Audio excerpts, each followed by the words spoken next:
Hello everybody, welcome to Sonic Talk episode 622. We had a bit of a break last week. We just sort of felt like it was the right thing to do while everybody could think about, maybe go to their rooms and think about how they were behaving around the world. There was a lot of stuff that, anyway, it was in solidarity for the pause for Tuesday and the sort of Black Lives Matter thing.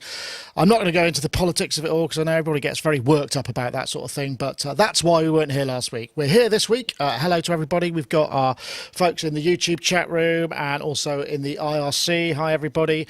So welcome. This is the podcast to do with music technology. We talk about synthesizers, production, studio stuff, live stuff, although there's less of that around. And sort of also a bit of live streaming and that kind of thing now because there's a lot more of that going on and there seems to be a shift in the sort of skill set that the musician has to do. And in fact, if we go to Gaz Williams first, or maybe Gaz Williams first, I might actually get my, that doesn't seem to be the right thing at all. Gaz, how are you doing? I need to change. Oh, there he is. For some reason, it's all right this time. Gaz. Okay. Yes. You've just done the VR one, the Roland VR one, which we know you've been using and you use well. So we're going to show that in a little bit. So we'll maybe revisit that. But how are you, Gaz? Are you well? I guess so. I've been pretty busy. Doing this review of the switcher, and there's another switcher as well. Really interesting, as you say. It is something that we have to embrace. Whether we like it or not, or we'll be left out in the cold. And it's, for me, it's been an enormous learning curve. I've always, I've avoided Yoda rack until recently. I've avoided cameras as well. Again, seeing it's one of these things. God, and you know what? There is this thing, isn't there? I've had that for years. When people start talking cameras and lenses, I zone out. I'm like, oh my God, this is so boring. And then I having that realization that that's what I sound like to other people. When I talk about music tech stuff, just when I talk. No, I'm sure that's not true. But anyway, thanks for joining us, Gaz. Gaz, actually, you've got a show tonight, which you could plug a little bit later on. I think you've got one tonight. Yeah, we have. Okay, well, we've also got Mr. Matthew Hodson, Maths, who's over there in the studio. How are you? Oh, you've got a bit zippy USB kind of stuff, but we'll stick with it. Oh, I can swap my camera around in a second if you want. Okay. I'm all right. Excellent. I'm glad to hear it. Yeah, we've got a bit of zipper noise on the USB. Right. It's going, it's doing that robotic thing where it's sample rate mismatch. Of course, Matt has been, educating, streaming stuff online. Are you getting ready to go back to college? Is that all happening, or are you going to do it all remotely? No, we've just finished. We've just finished all our teaching now. I've got the brilliant time now where I sit down and actually mark all the students' work, which is ace because it's just great to see what they're actually finally submitting after, a year of hard work and stuff. So we've been doing a lot of online teaching in the same way that Gaz has had a mad lesson in cameras and stuff. We've jumped right in at the deep end, and we've been doing a lot of online delivery and embracing loads of new technology. To make sure that we can give students a really great experience with music production and delivery online. It's been absolutely crazy, but the students have loved it. And actually, in some ways, we've had more students attending lessons because, they don't have to get dressed on their computer. They don't have to come to school. Matt, if I could ask you to maybe reconnect, it sounds like there's a bit of audio business going on. It sounds like it could be the USB, but also while you do that, we'll say hello to Mr. Yoad Nevo, who's there in Nevo Sound. Yoad, of course, music production, remixing, mixing, excellent mixing work, I have to say, and of course, waves developing, product developing waves. In fact, we shot another one in our How It Works series. I'll leave it as that, and but that will be coming up sometime in the near future. How are you, Yoad? You well? Yeah, I'm very well, thanks. Good to be here again. Excellent. Well, you're most welcome. And I always sort of feel like asking everybody how lockdown's going, but it all looks everything looks shipshape and standard. So you just continuing to roll on and do what you do, I suppose. Yeah. Like I said many times before, most of my work is remotely remote mixing anyway. So so I managed to keep on doing what I do, which is great. I feel very lucky. Excellent. Well, lovely to have everybody. So there's a bit of news. I think let's see where the first. Oh yeah, this was really interesting. This is Steinberg's Backbone, which is basically a new plugin for drum synthesis. They haven't actually got a promo video of it. We may well take a look at it ourselves, but it looks extremely powerful, and there's some really good videos, but they're very long form. So I found the one which kind of explained what it was. By this guy called Dash Glitch. This just explains what it is. So let's play that and then we can have a... What's up, YouTube? Today we are looking at a new plugin that's just come out. It's called Backbone by Steinberg, the creators of Cubase. So it's a very interesting take on a sampler. It's sort of not your average kind of multi-sample sampler for instruments and that kind of stuff. It's more developed for layering, you know, more percussive stuff like that. But it's got some pretty interesting stuff in here for sound design and creating synths and sound effects and that kind of stuff. So I kind of want to outline everything in this video, from creating kick drums to actual percussions, and also some more experimental type of stuff that you can do with it. I want to show you guys the capability. Yeah, like I said, I haven't found, there isn't a sort of video that says this is what it is, check out all of these, and it would have taken me ages to edit something together. But essentially, let me see if I can find the sort of screen. This is the screen of it. It's 2 channels of, there's resynthesis, pitch synthesis, filter, and amplitude. But it does some really interesting and powerful stuff. There's a really good video, well, there's several really good videos. Dom Sigalas, who's one of the Yamaha / Steinberg product specialists, he's done some good stuff on it. And it sounds really good from what I could tell. It's VST. I believe, is it AU as well? I should have probably checked that. It's probably going to be VST. Obviously, you could grab, let me see, where's the system requirements? I should really, yeah, system requirements. Let's have a look at this. Yeah, VST 3 and also AU and AAX. So it's all the usual suspects, but it sounds good. Now, I mean, I don't know who goes first when it comes to sort of finding unique and interesting drum sounds. Well, Gaz has got his hand up, so there we go. I have got my hand up because I'm very interested in this. What we're going to do as soon as lockdown allows, a friend of mine, he bought himself a V drums before. Well, actually, it's the drummer in my band in Asteroid Deluxe. He bought himself a V drum kit just before lockdown, or knowing as lockdown was coming, he thought he'd just get his V drum set up. And so we've been talking now about him playing a whole bunch of drum synths, and I thought I'm just really interested to see how electronic drums. I mean, we're going to try it with my Vermona DRM, having him play that from the V drum kit. But when I saw this, because I was looking for drum modeling plugin. I know IK Multimedia have got one as well, haven't they? But this one, it just goes so deep. I'm just really interested to see how it will react to being played like a drum kit, though. I think it's that's the thing I'm super interested in at the moment. So this is good timing for me. I think it's 2 layers, isn't it? So I don't know how it is. You'd have to set up presumably multiple channels with it to be able to get it to do that. If you're looking for drum sources, I have to sort of put a shout in for the Pulsar 23, which I'm sure Matt will concur with that. I've been having a lot of fun with that. In fact, I should plug our review. I posted it on Monday, the Pulsar 23 review. Everybody seemed to enjoy it. So I'm wondering whether or not to do some more how-tos and stuff. But yeah, it's an interesting concept, the synthesis thing. So yeah. Yeah. Can I ask a question quickly about that Pulsar though? Does it? Can you trigger the sounds from MIDI? Yeah, absolutely. MIDI or triggers, gates. You can only record into the CV recorders via those little touch posts. So there's no, those are the touch posts. The sort of pads at the bottom of each thing. That's the only thing I will say, which would be nice to. But what you could do is you could record like a MIDI loop. I've been using it with the Keystep Pro there, which is great because you can get a pattern and then you can sort of overdub in the CV recorders that are also clocked. There's just so many different ways of doing it. And then you can also just have clock dividers and like run 16ths or 8ths or whatever into the individual triggers. So there's loads of ways to do it. But back to Backbone. Yeah, I know you're always. I mean, a man in your position is always looking for unique and unusual sounds. I mean, this sounds like it's got probably way more than you need for just your average kick drum. But yeah, but the sound of it, from what I could tell from the videos, is really amazing. And from what I could gather, what they call resynthesis is actually a granular engine which has an interesting kind of comb filtery smoothing qualities to it, which makes it sound a bit kind of metallic, which seems to work in context. And so it looks very interesting. It sounds really good. It seems like a nice tool for sound design as well as triggering drums. So it's you can trigger drums, although I don't think you can map like a whole kit or a whole drum up. It's more like sound design and controls and stuff. I was quite blown away by the sound quality of that.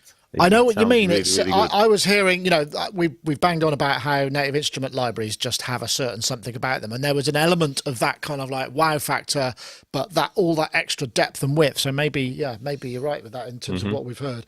I don't know, but I think I think drum synthesis is a very interesting area of synthesis, because it's very specific, but given the right engine, you could do some amazing things. I mean, you'll know this, Matt. I mean, you do it all the time, I'm sure. But it looks cool. You could even run it in Bitwig. Yeah, exactly. You could. And in fact, with drum synthesis, usually you'd start off with your oscillator, and then you apply a pitch envelope to it. So you've got you can play around with the attack and decay, obviously, and all that kind of stuff. What's interesting about this from Steinberg is that you can actually sample audio into it and apply that same pitch envelope to audio samples. Yeah.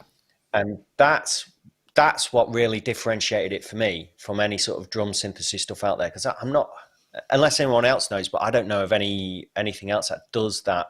So in one of the videos, for example, they sample a classic drum machine, take a kick drum, put it into this piece of software, and then apply some new pitch envelope to it, and they're able to elongate the sound, and they're able to pitch it up and down in interesting ways. And that's what really stood out to me about it. I think Yoad has his hand up. He may be about to correct you. No, not to correct, but to maybe elaborate. I think that basically any sampler can do pitch envelope on drum samples, like EXS or Contact and all those. But the problem with drum samples is always that they're too short, and then by the time you get the pitch envelope going, the sound is over, especially since the pitch envelope is based on sample rate conversion. So if you want to pitch it up, it means that it becomes shorter. Yeah. So right. There goes your sound before it even begun.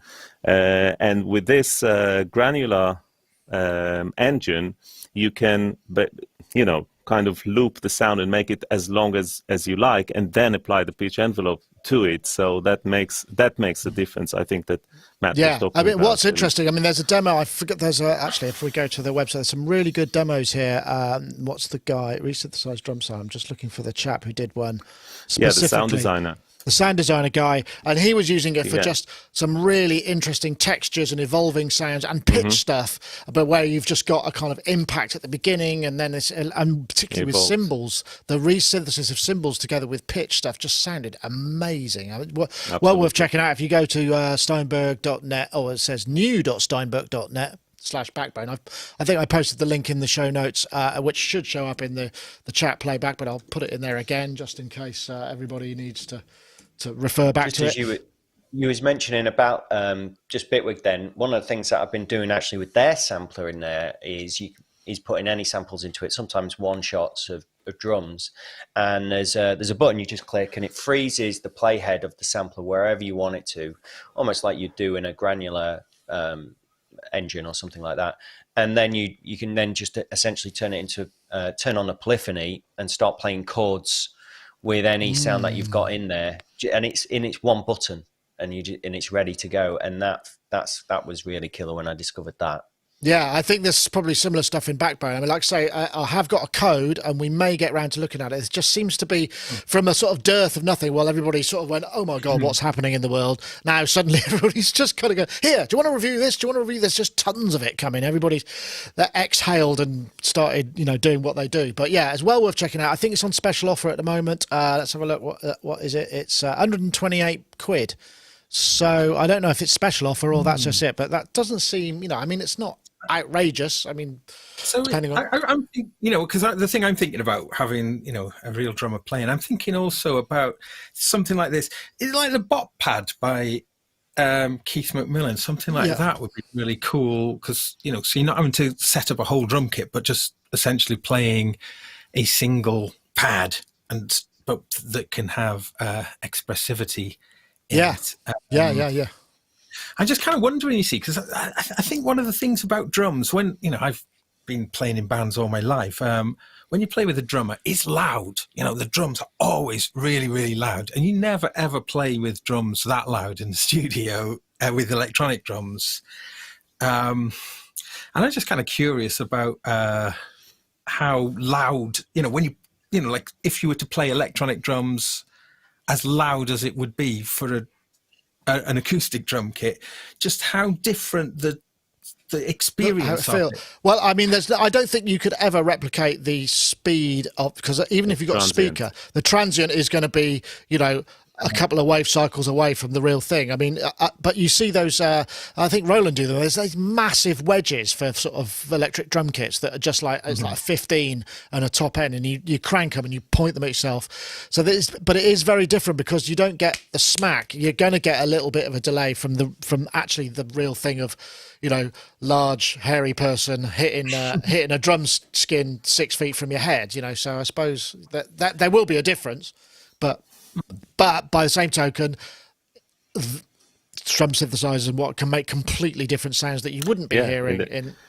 in the same way that the loudness of a drum kit is what led to the invention of electric guitar in the early 20th century. Maybe that would lead to other inventions. I think it already is. Yeah, no, that's very true. I wonder if there's, because I suppose if you're using in-ears and subs, the transients would be a bit quicker, wouldn't they? Because you're not moving so much air. I don't know if there's any, or whether it's just a physical limitation of an A to D and a D to A, and then an amplifier, and then all the things and that the coil happen. And a moving coil. But I suppose if you've got an in-ear, you've got the coil is tiny, or even piezoelectric, so there's less startup time, presumably. I don't know. I mean, that's an interesting thought. I haven't really kind of thought about that before. But yeah, check it out. Maybe if you go like to a very high place, like up on the mountains where the air is thinner, then it will presumably move quicker.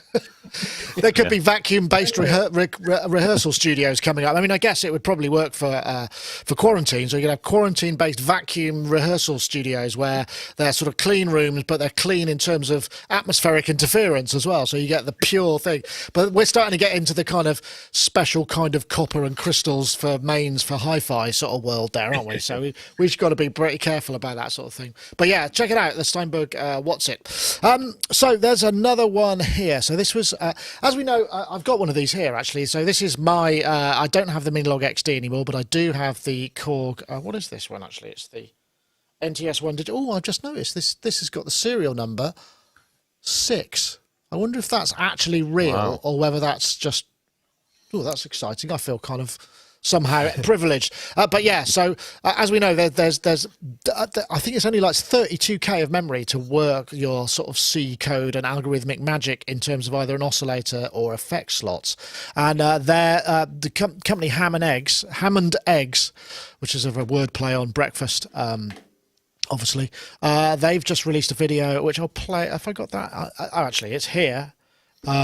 Which I found this on Synthotopia. You have to excuse all the ads there for steering parts, because my partner's car broke down and I had to order a new steering column for it. So that's why. Thank goodness I wasn't looking for something else, eh? But anyway, let's have the video.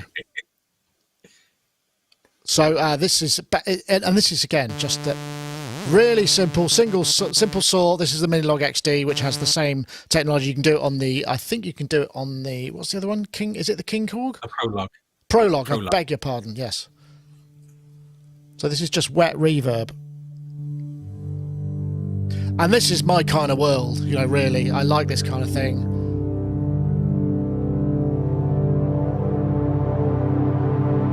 A bit of modulation.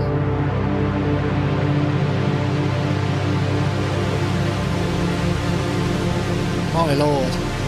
So this is kind of prototype. It's called, that looks like it's called Soup 2, the algorithm.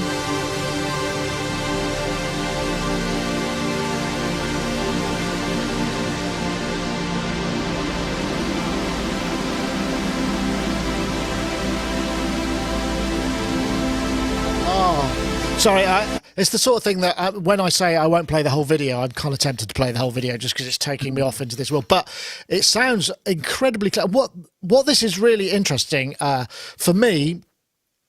We're starting to get into the sort of nitty gritty because, I mean, it almost like, you know, in the same way that NASA had to write code amazingly efficiently to fit into the computers that they were using that were kind of almost generations behind what was currently available because it's tried and tested technology, they wouldn't want to put anything else up there. The idea is now that, you know, there are people who are getting the skill sets to write these incredible algorithms and this incredible kind of creativity in very tiny, efficient bursts of code. And so this kind of represents quite a number of interesting things to me. I mean, I'm going to basically get that as soon as they release it and put it in here because this, as you know, I think is a great system. Yoad, we were talking before you came on. You're asking me to measure my mini log because you are, you know, are you thinking of going XD and getting this just specifically for this and other just kind of algorithms? to fit in this space, yeah.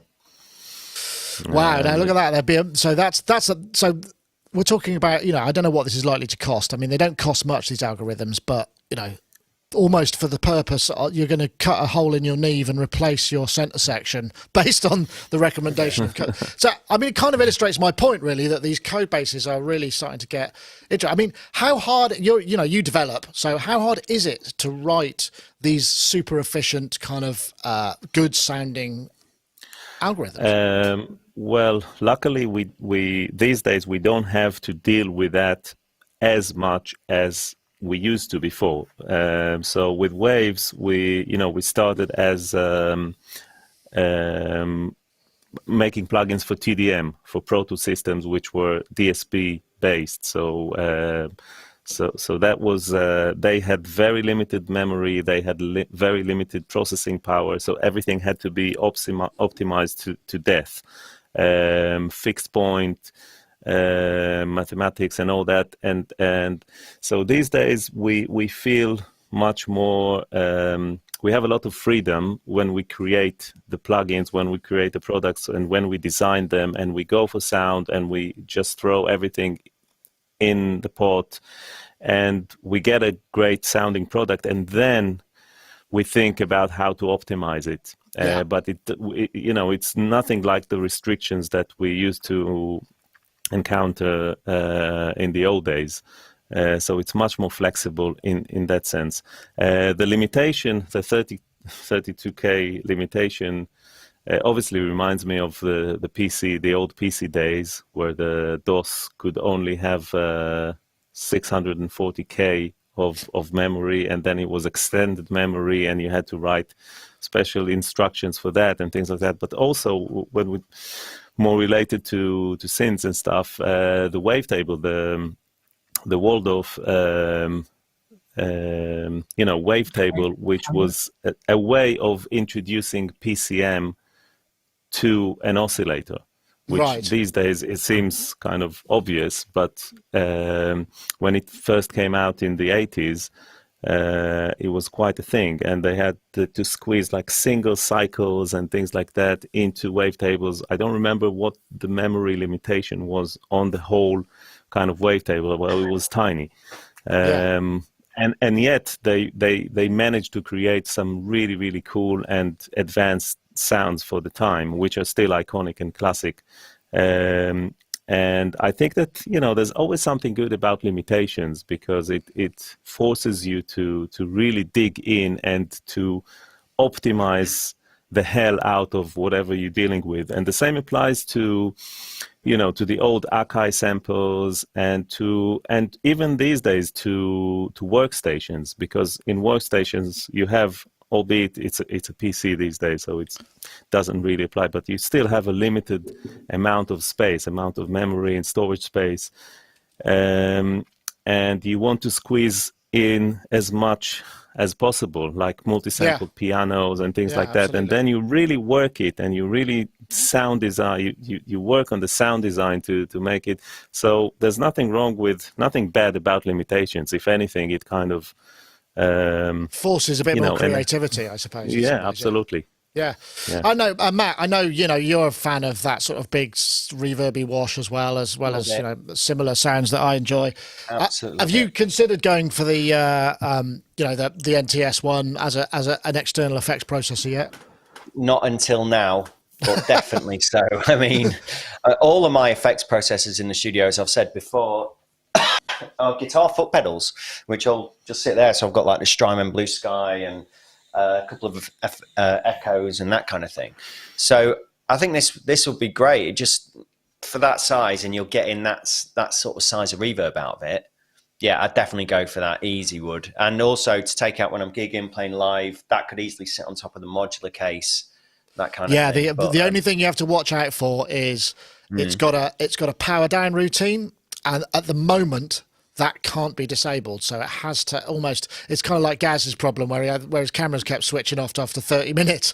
This will power down. Even if it's powered externally and not the batteries. Yeah, which is crazy. Wow. Yeah, it will. Yeah. So that needs to be addressed but I'm sure some bright spark will come up with it. I mean, much in the same way Yoad was talking about getting the XD to put in his center section, and then maybe getting a kind of mod so that he can put an external input into it to access those effects as well. Maybe that'll work as well.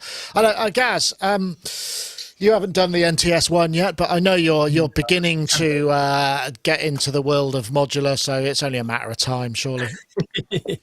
Yeah. I was thinking, though, just before when we were talking about optimizing things, and I wondered if anybody has ever done single samples or made a whole orchestra in like a second, just by taking all the waveforms of every instrument in an orchestra and just join them one. Just like, wow. Well, isn't that what a sound font is effectively? Oh. Not quite. This is wavetable. Wavetable is exactly that. You're taking a single cycles or a few cycles, and then you loop them. The only thing is that when you loop very short segments of audio, then the loop point has a frequency of its own. So the timing of the loop has a frequency of its own, which kind of modulates the signal itself, and you have some artifacts on whether you use, if you're not using crossfades, then you'll have kind of zipper thing which will create a sawtooth modulator. So Gaz, well, there's a challenge. Maybe we could hit that one out. We could actually we could hit that one. Just say go for it. Oh look, I've just brought up I've been watching a lot of network TV recently, and the Ranga Nation are people because. There's been a lot of people doing, Zoom-based sort of chat shows, and most of them get it hopelessly wrong. And Ranga Nation, which is a UK one, has got it really right. The timing, the audio, the participations. So I've been copying their shots. So I'm going for these split screen shots. I haven't used them yet.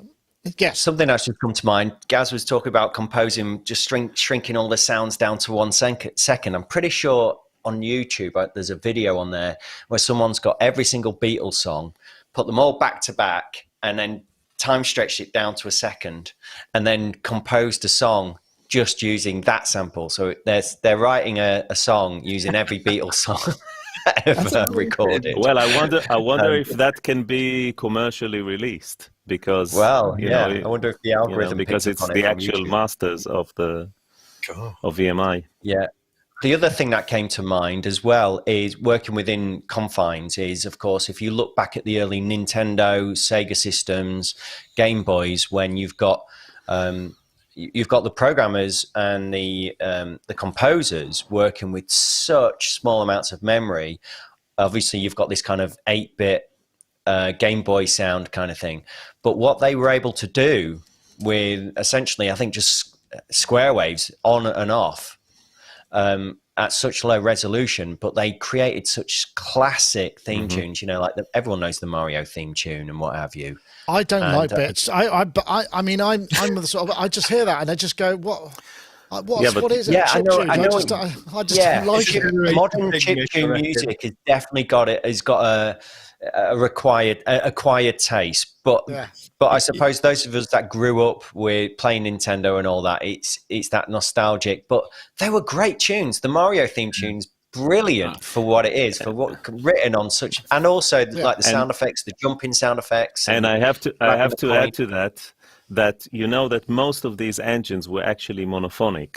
So it's like beatboxing, which is you can do one thing at a time, you know. So you would play a bit of this square wave kind of tune, and then you would stop on the 2 and 4 to introduce this noisy snare, and so everything was like playing through one voice, which was jumping instructions and doing like all these different things hysterically. Yeah, it's quite impressive. You think you kids, you don't know how easy you've got it, right? Because new tech that's Korg's, like the term new tech. Then that little thing is part of that, isn't it? And yeah, I'm pretty sure that doesn't it encompass the valve stuff they do as well? They've just released an overdrive pedal as well that has got the new tube. You know, that little kind of tube in a chip. But I believe it's got similar. It comes as a kit. It's like an overdrive pedal comes as a kit, but you can really tweak it. So I think it shares some of the same new tech. Hold on, I'm just looking. I'm loading. Is this building the new tech OD kit? So yeah. So yeah, okay. So you get that's pretty much hands-on stuff, isn't it? Right there. Okay. If that's the same thing, what you're talking about, I'm not sure. I think it might be. There's no tube in there, though. Oh yes, is that the tube there? It's a tube on a chip. It's called the tube there. That might be it. Oh, I can't see that, but yeah. You can see another one though with a more professional livery that are different. So maybe if you, I'm trying to find it. I can't. New tube ODS1, new tube over. Oh, that's the wrong button. Yeah, this guy, new tube overdrive kit. Okay, there we go. That's it. Yeah. Okay, so let's see what it's got. Have we got a picture of that? I'm presuming that is the tube there. Yeah, it's still a tube, but it's a sort of different kind of tube. It's a tube on a chip. Tube on a chip. Yeah, interesting stuff. They've got some good tech there. I mean the Hammond Eggs music.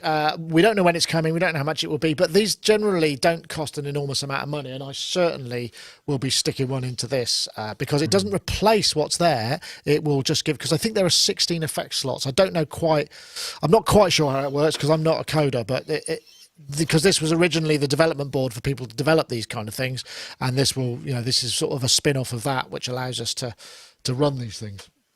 In fact, I'm pretty sure I sent the development board we got from Superbooth to one of the chatties. I can't remember who it was. It might have been Wagyu, or I forget now. But I never heard back about whether or not it proved useful. Maybe he's developing stuff. If it wasn't you, Wagyu, I do beg your pardon. Right. Okay. We should probably take a quick break, and we can have a look. This is where we talk about the competition for the iZotope Ozone 9. Building on a 17-year legacy in audio mastering, Ozone 9 brings balance to your mix with never-before-seen processing for low-end, real-time instrument separation, and lightning-fast workflows powered by machine learning. Expect lower CPU usage and shorter startup times with Ozone 9 compared to Ozone 8. Experience fluid metering in a fully resizable environment that lets you track the most subtle details of your audio. Use more plugins at once, mix while you master without worrying about slowdowns or dropouts. And immerse yourself in a smooth, modern experience designed to keep you in your creative flow. As you can see, Ozone 9 is the fastest way to get your master off the ground. Thank you so much for watching. Be sure to check out our other videos and head to iZotope.com to learn more about mixing and mastering, and to download your free trial of Ozone 9. And of course, it's been a couple of weeks since we did one of these, so we had a slightly bumper crop of people who entered the competition from episode 621, and the winner of that is somebody called Matthias Leston, at Matthias Leston. Quarantine, so many tracks, so little mastering. So that was for last week's competition. So if you want to join and enter for this week, then this is what you need to do. So let me just scroll that down. So we're looking for the hashtag makeitfinal and the hashtag Ozone9 to @Sonicstate and @iZotope Inc. So the hashtag makeitfinal, the hashtag Ozone9 to @Sonicstate and @iZotope Inc. And if you enter that, you will be drawn from the pool of people who entered, who tweeted that that tweet, and you could win a copy of 9 Advanced. Remember, this isn't just the basic one, it's the advanced one, which gives you all sorts of extra features and is a jolly good piece of hardware, a piece of software. So right, what's next? So we've done the Pro, we've done that.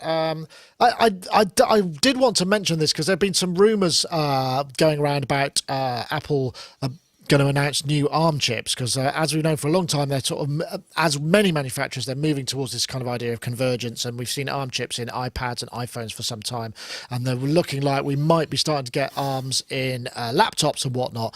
And the WWDC, which is the big developer conference where they generally preview a lot of their new technologies, happening I think it's on the 22nd of June, so we'll find out for sure.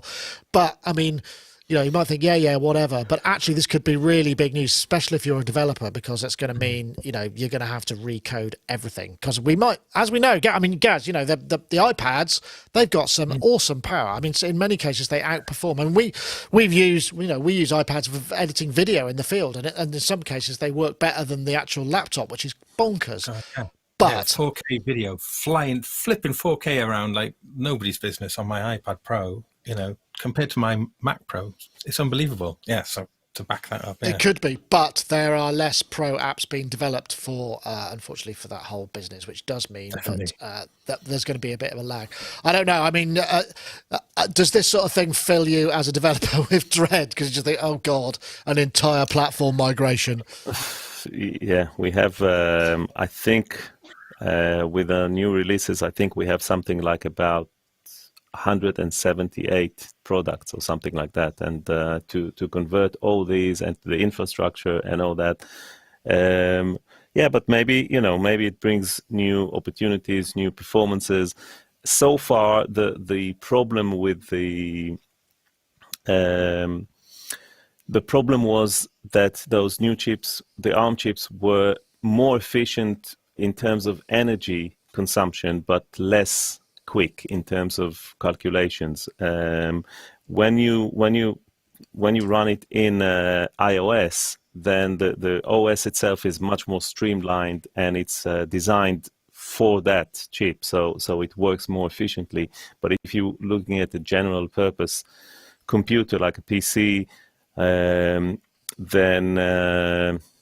you have to address more things and more hardware potentially to be connected and things like that. So yeah, it's going to be an interesting move. I presume that there will be sort of some time of overlap where the new software will have to be still compatible with the Intel Crikey, chips imagine, as well. so they'll be bloated out. But it's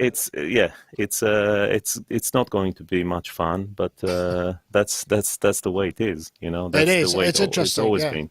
Yeah. Well, the other thing, Matt, I don't know if you use this, but obviously, you know, a lot of people use Apple hardware, many other hardware as well, to dual boot, to kind of, you know, where you use Boot Camp to boot into Windows or Linux or whatever, and that might well be something to suffer. I don't know. I mean, I guess to the end user, we just want it to be over, don't we? Really, in many cases, just get on. Yeah, with it. I mean, I'm one of the very few who's actually upgraded to the latest OS, Catalina. So I'm rocking that at the minute, and I've actually had no issues. Most, if not all, of my plugins are running, as far as I'm aware, and the systems are all good with me. But I can't see myself needing to update anything hardware-wise for some time. My studio runs off this MacBook Pro, 32 gig of RAM, just fully maxed out basically, and it just flies. I guess the only thing for us end users is that are these dongles that we've still got to. Sorry to moan about that, but you know, just these dongles that you have to interface everything with now on all these on all the USB-C stuff. It's just a little bit frustrating for me, really. And I've had some of them break and damage as well, and it's not. Yeah, that's not great. I don't think those kind of things. But that's just me, just having a little bit of a moan. Sorry about that. Yeah, well, we all. I suppose that's the thing. It's like, you know, any great chair. I mean, I think part of the reason that they're doing this, and probably other manufacturers thinking the same thing, it's about power consumption. You know, ARM chips are much less power hungry. They scale as to what they're asked to do, so the power consumption could be, you know, and everybody's thinking ahead perhaps to, you know, when resources might be scarcer. We all have to start thinking about that stuff, or at least that's the plan. I suspect it's probably more to do with the fact that Apple want to use their own chips so that they basically are completely in charge of their own destiny at all times, and that's that. Yeah. I'm suspicious, though. You see, I think they're going to kind of lock out. They've been trying to, by bringing in the App Store, I reckon they're going to close the door to software unless it's through the App Store to make it function like a kind of iOS device. That's my suspicion, and also would be a big motivation for them to go to that, that type of. Which is an anathema, isn't it, to people who love computers and the freedom that computers offer. That's my fear, I think so. I mean, they've been pulling code out, haven't they, to make it harder for people to sell software directly, to try and encourage people to go in and use the App Store. And all the security chip stuff, and there's just yeah. Well, I wonder whether they will use this as some sort of kind of massive reset for the way Apple computers are. What will also be interesting is how are we going to get these huge sort of highly, they've just released, well, not just released, but the top of the line Mac Pro is the most capable and most sort of powerful hardware in the world, probably.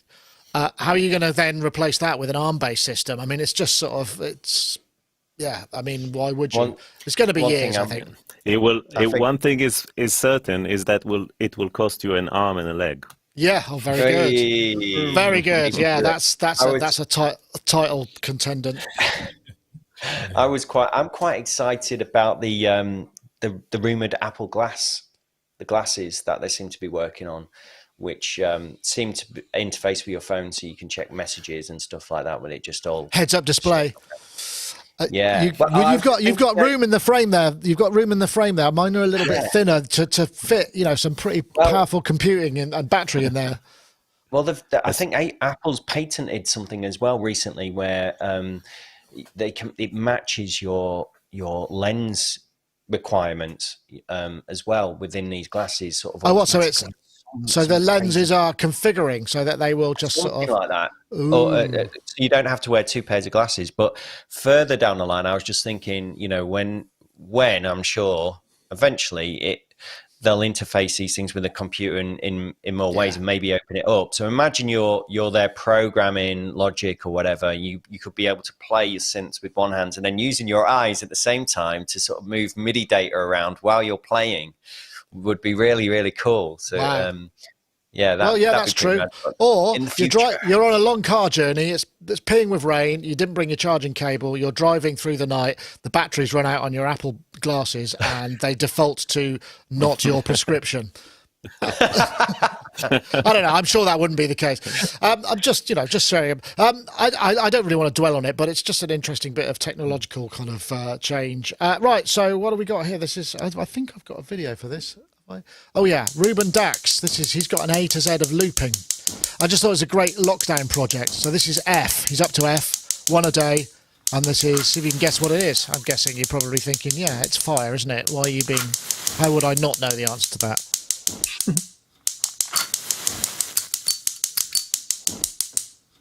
It always starts by sounding like Pink Floyd's Money when people start doing this kind of thing, isn't it? Only it's not on 7/8. No, I'm not sure where it is. What's that?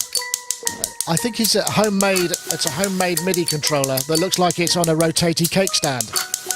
Always a fan of those. Rotating cake stand used to be the staple of our ooh, and that looks like some roly blocks as well. Wow. Someone who figured out how to utilise them properly.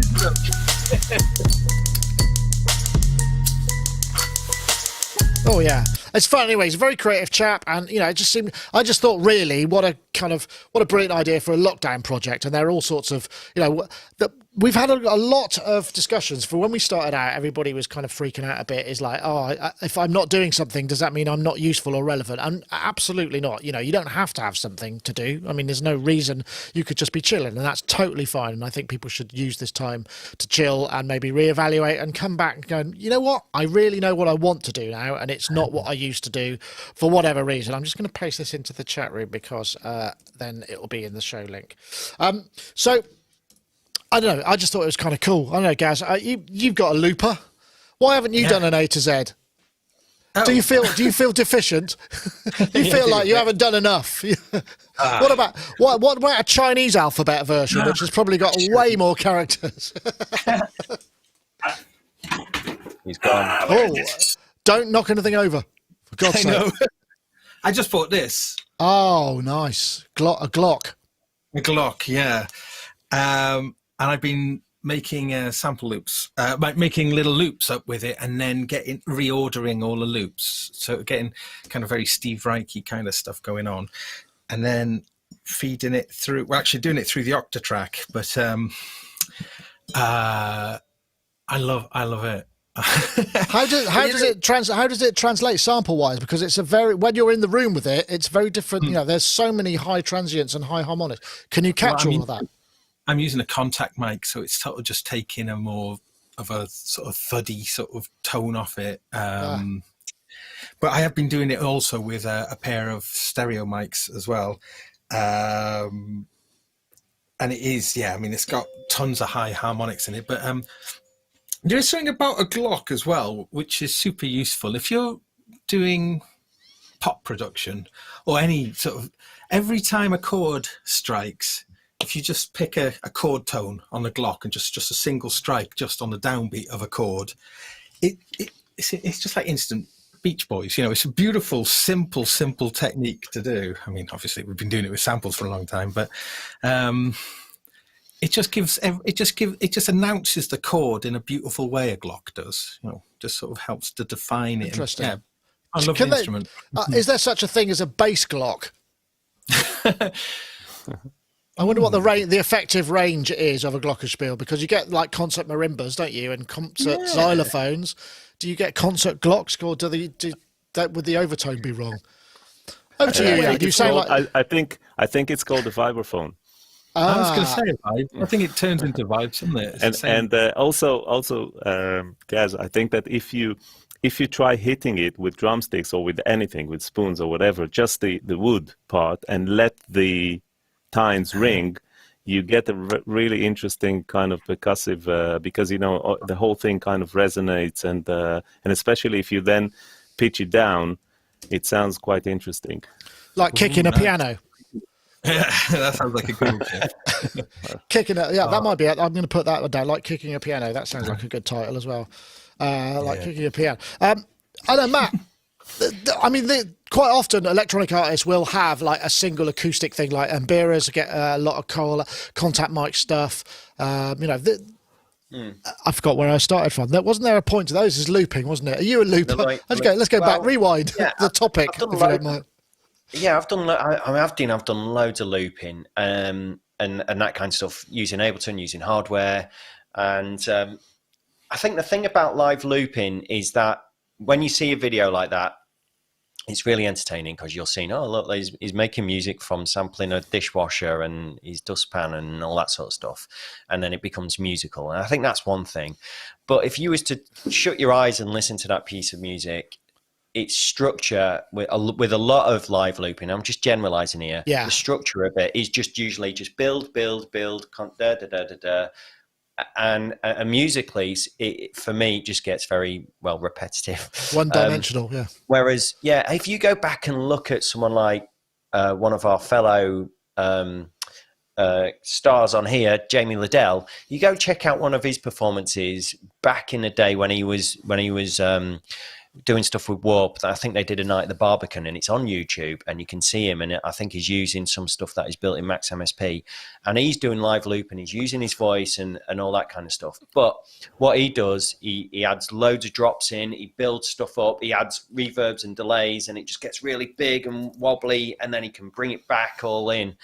and that what is inspired me about live looping, really. And you can listen to that performance with your eyes closed and not really know it was really live looping, or care for that matter, because musically it translates so well. I think it's absolutely amazing performance.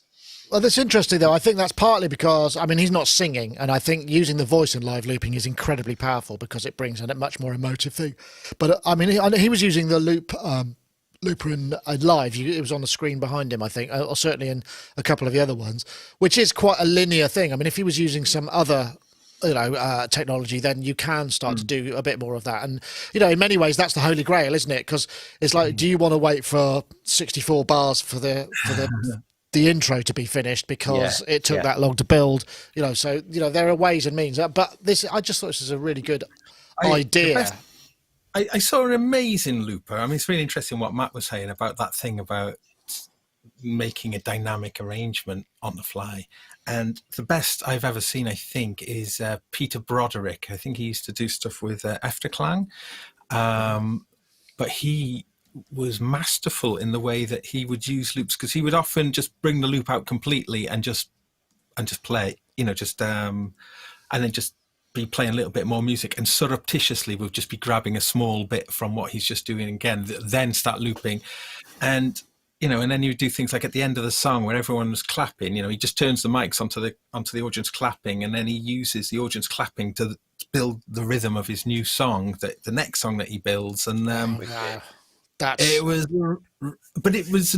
music was kind of like folky sort of music as well. So it was. Well, it's interesting. A lot of that stuff. I mean, because we've got what's his face? Who's the big multi-million selling looping guy? Oh, God. Ed Sheeran. Ed Sheeran, and also oh God, there are a number of them. I can't remember any of them at the moment. Katie Tunstall was probably one of the first mainstream people to really do that. But her studio work was possibly not built in that way. But she would, when she was performing live, she would do that. So yeah, and I don't know. I think I just think it's quite a nice lockdown project.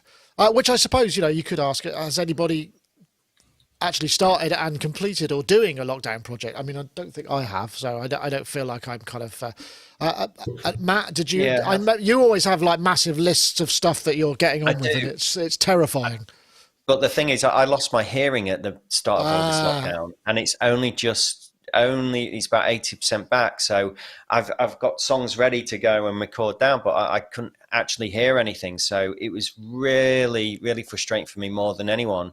But just to reiterate what Nick said, I think it's really important for us to remember that just because we've been, 9-10 weeks into this lockdown, if you haven't finished a tune, if you've lost a bit of motivation, if you're doubting, should I ever turn on my computer and make music again? Just forget about that. This is a hard time for everyone. And don't give yourself a hard time.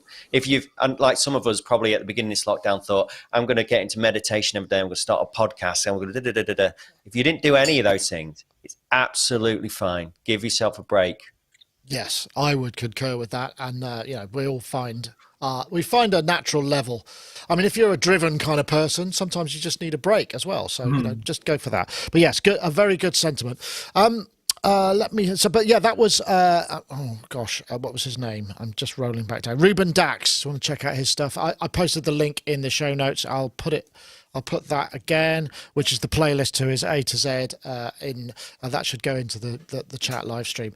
Let's have a look. The T1 is Euclidean. This was something that, have we got time for this? Does anybody want to go to this as well? I'm just wondering over there. This was the T1 Euclidean Sequencer that was launched on Kickstarter. Loopop, as ever, got a first look at it. But it's quite an interesting way of doing things. And I don't know how, because Euclidean is quite an interesting way of working. I personally find that whole idea of sort of creating polyrhythms by changing beat divisions and sort of that method doesn't speak to me personally, but I know it does work for a lot of people. I guess I come with you, Matt, because you sent the link in, and, it's a very valid way of creating patterns and building up things. But I guess it almost harks back to my rant a second ago about, losing motivation for making music. I just think tools like this, when they come out, can be really helpful just to inspire you again and just to motivate you again. So by plugging this in, as you'll see in the video. Hey, we're also electronics. Yeah. Oh, God, I didn't realise he was talking. I beg your pardon. I didn't mean to over. Yeah, no, you'll see in the video. I mean, you could just plug this in. You can use this to an external synth or software synth and just start generating melodies and patterns. They could be percussive or they could be melodic. And I just think it's a really quick way to get you inspired and moving on again, because often all it takes is just for us to just get a sound or a phrase or something like that. That's all we need just to start running and making music again. It's like when you watch an abstract painter and they go up, they can't just work with a white canvas. The first line, whatever it is they do, that's what you start responding to. That makes what the next stroke's going to be, the next color, the next tone, the next shape. And that's all we need sometimes just to start generating music. Anyway, bit of a side rant there, but Good this analogy. looks pretty awesome. It's a Kickstarter, right? So yeah. I think people can go and back it now, and I'd really like to see this come to fruition. I've got the chord bot, which is it doesn't generate patterns, but it just generates chords for people like me who can't read and write music. Well, good news. I mean, they're whatever that is. That's 300% overfunded, and they've still got almost a month to go. Maybe I'll just bring up a bit of the audio. We can have a quick listen to what. For creative ideas.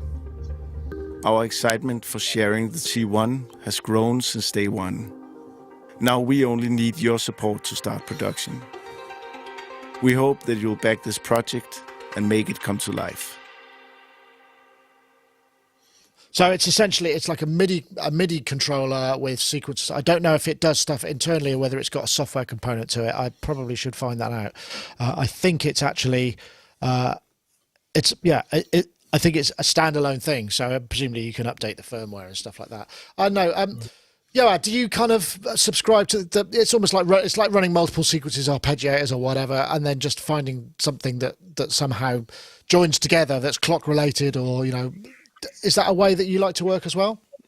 Yeah, there's something kind of cool about it, and there's the Sugar Bytes Obscure, which is a plugin that kind of does something similar, which I bought and played with for a while, for a short while, a while ago. That's what I meant to say. The only thing, and it has a really, really nice sequencing capabilities. The only problem is that the synth engine is you can see from all these shapes, it's doing really kind of unpredictable but yet musical, and you can quantize it to scale and things like that.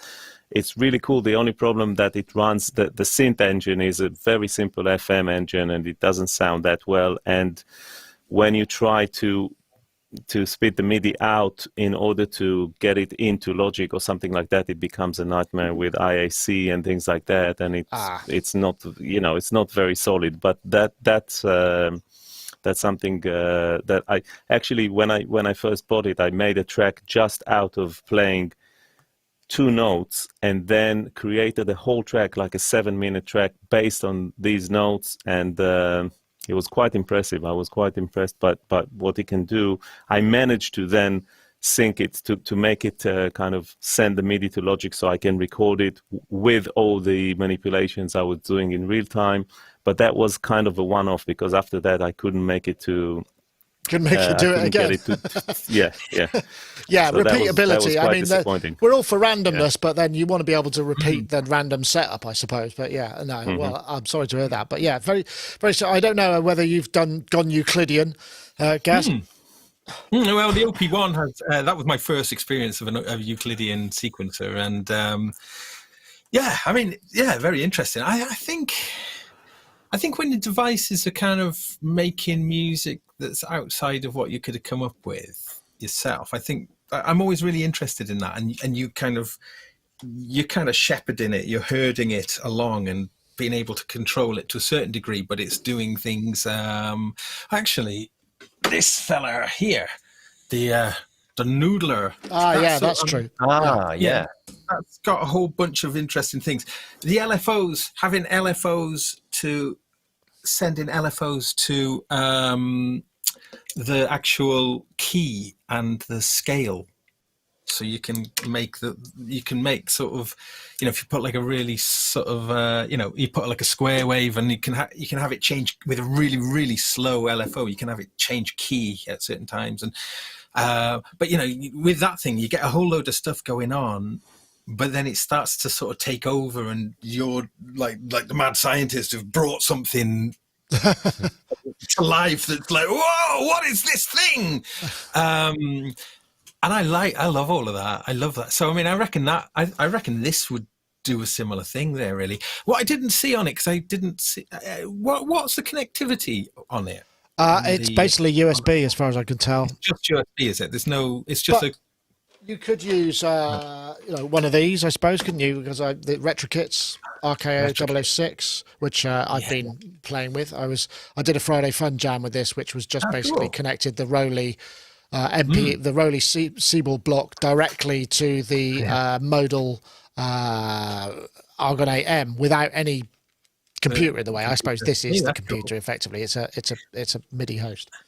So speaking of sequencers and randomization of that sort of thing, since we've been on air, Elektron major announcement for updates of the Digitact and the Digatone. Fantastic news, actually, because they've done the same thing that they've done with the analog heat, in that they've made it a class compliant device now. So, which is superb. I mean, and it works fantastically. I have to say, the way they've implemented it on the analog heat as a class compliant device, you can use the analog heat processing any way you want. You can have it. What you've got plugged in. So I'm assuming you'll have a similar thing with the class compliant, that you probably, I'm guessing now, with the Digitact, that you'll be able to use the effects. I see. Interesting. As an audio interface. Well, yeah, I'm not entirely sure, but it's got I think the conditions. Yeah, well, hold on, this is 1 minute. Let's have a 1 minute. So this is the OS updates. So what's it? Class compliant USB audio. Yeah. Step recording. Okay.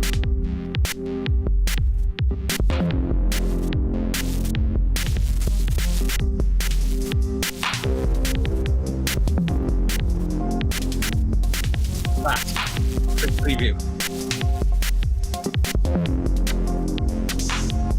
Play modes for the Digitones. Okay, interesting. Might be good.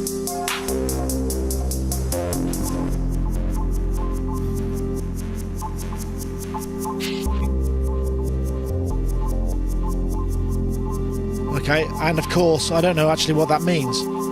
Bug fixes by the looks of it. It was bug fixes. On a bug. Yeah. Okay. I couldn't quite make it out. They went a bit too low, a bit too 8-bit for my poor brain. I couldn't join the dots. Okay. Well, no, nice, cool. That's always good to have. Well, okay. That trig preview, I hope that comes to the Analog 4 and Rhythm as well. The fact that you can because you can use that in a performing way, can't you, with trig preview then? Because you can essentially have all your trigs in there with all your trig conditions. I've glazed. I never got that far into it. I was thinking, because I've got a Digitact here somewhere, and I just haven't really. It always felt like I'd like to play with it, but I'll have to learn it, and I haven't got time to learn it to play with it. And it's just, yeah. Well, I think Matt's you're a Digitact user, aren't you, Matt? No, I've had Octatracks before because I went through a whole phase of I want to play out live without a laptop with the modular. So I spent a year working with the Octatrack 2 in the end. That was interfaced with the Expert Sleepers FH2 to get stuff into here. And I quite like that. But yeah, Nick's right. There is a learning curve on that. And Nick, if it's gathering dust, send it to me. I won't mind trying to learn that over this lockdown period. I need something new to get my mind into. I think that actually, I recommend that anyone who's got an Elektron device sat under their bed, get it out and learn it under lockdown. This is a good time.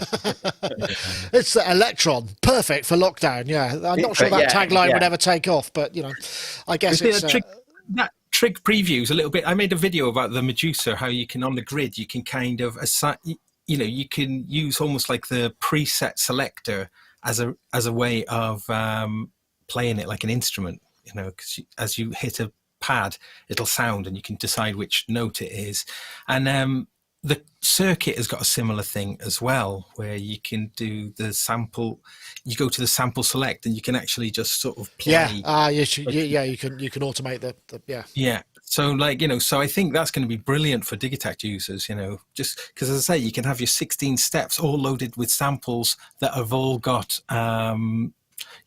trig, various whatever trig locks, and play it. So interesting, I think. Okay, well, it feels like we're probably at a good point to wrap things up. I think we got through most things, but there's always a few lying around. But it's worth having a couple of topics in the bag. Gaz, you're doing a show tonight as well. You've been doing the Gaz Williams show. Who have you got tonight? So I'm really pleased to announce that tonight I've got the frontman of Gong, Kavas Tarabi, who's also the musical partner of Steve Davis, who was my guest on my last episode, which is amusing for British people because he is a household international snooker player. Yeah. And also because I've been chronicling my Euro rack journey. Well, something very exciting has arrived that's going in the rack today.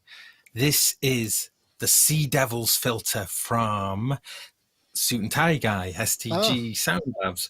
And what this is the filter from the EMS, from the Synthy on the VCS3. I think so it's a diode filter. Interesting. I can't wait to try it. I love the sound of the filter on the VCS3. So so that's going in. That's going live. In the rack. What time and where then, Gaz? Go on, you get to plug it. Yeah, okay. So you can find my channel on YouTube, but I'll also be streaming on Facebook and on Twitch and on Twitter. YouTube I would prefer though, and from 8 p.m. tonight UK time. Okay, so look for Gaz Williams. There we go. I think that's it. It's the latest Gaz Williams show. You can see there's some stuff there. Okay, brilliant. Have a great show, and I hope your journeys into streaming continue to be fruitful. And also, Mr. Yoad Nevo, thank you very much for joining us. It's a pleasure as ever to have your insight. Are you cracking on with something, or have you got the rest of the day off? I'm in the middle of a mix, and I'm just going to turn 90 degrees and continue. Carry on. Hit play. Carry on. Yeah. Exactly. I'll bet what you're actually going to do is continue measuring for your Minilog XD in the center section and prevaricate. I'm not. That too. I'll send you the measurements of the Minilog, and hopefully they'll be the same. Yeah, no problem. And of course, Mr. Matt Hodson there in Brighton. You got some streams coming up. Are you doing any stuff? I keep meaning to, but with the hearing.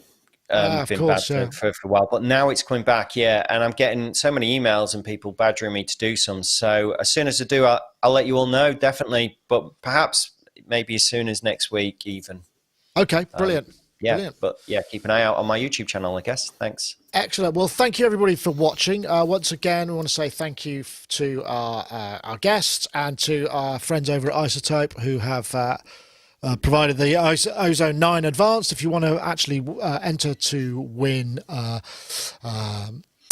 I actually did that on the fly. I was going to call it Just Finish It, but the last 4 letters of that just didn't seem appropriate. So think about it. So the hashtag is makeitfinal, and the hashtag at Ozone9 to @Sonicstate and @iZotope Inc. That's a Twitter tweet. So with the hashtag makeitfinal, one word, and the hashtag Ozone9 to @Sonicstate and @iZotope Inc. And you can enter to win the competition.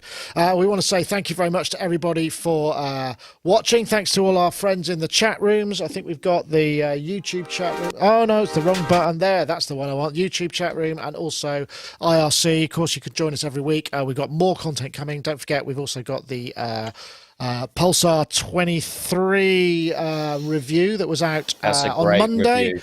Thank you. It's kind of easy because it was so fun to do. So do check out all the content. Okay. So that's it for this week. We'll switch to our little kind of waving goodbye, and we'll see. Oh, nice one. That sounds like welcome to Valley Lines. Right, Gaz and Yoad and Matt, thank you very much. We'll see you all on the outside. Thank you. See you, everyone. Speak to you later. Okay, bye.